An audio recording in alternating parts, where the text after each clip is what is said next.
What are some visa options that prospective franchise business owners should explore in 2023? Correct. I mean, to me, there's the most basic one and the most used by people that want to get a visa and have it tied to a business, which is the E2 category. And the E2 category obviously is based on a treaty between the United States and their home country.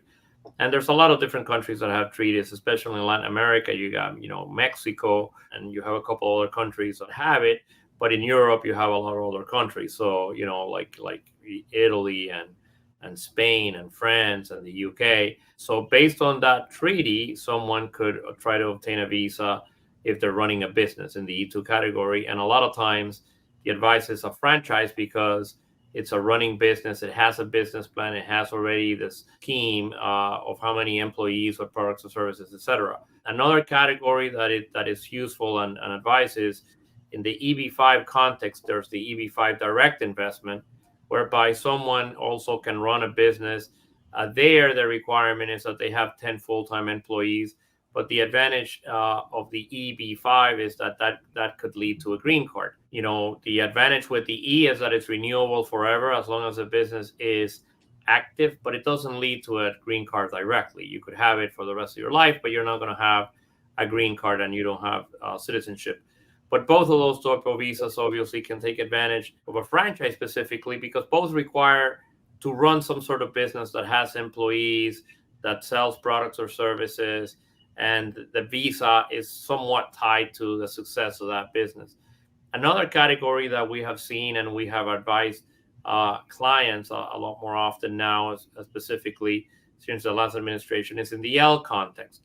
Because the L visa at a basic level is a company that has a presence abroad and the person is a manager and executive for that company, and they come establish a subsidiary or an affiliated company in the United States.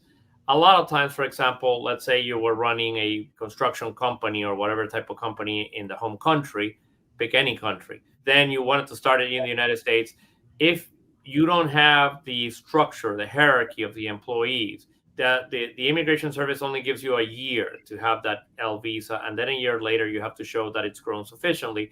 And the realities on business obviously is that businesses do not grow that quickly, and you don't have the pressure of having to have a number of employees, etc., which could obviously affect how that business grow because you have a payroll and you don't have the hierarchy, etc., because the L is for managers or executives. You have to have people under you. So a lot of times we work with corporate counsel and the client, and one of the advices is if you're not buying an ongoing business, obviously a franchise is a great mechanism because at least a franchise generally already has the business plan. It has some of the logistics as far as some of the prerequisites of an appropriate business plan, which is, competitors and market analysis and different things, including payroll and personnel and some of these other things. So those are three basic, visas where the immigrant becomes an owner purchasing a franchise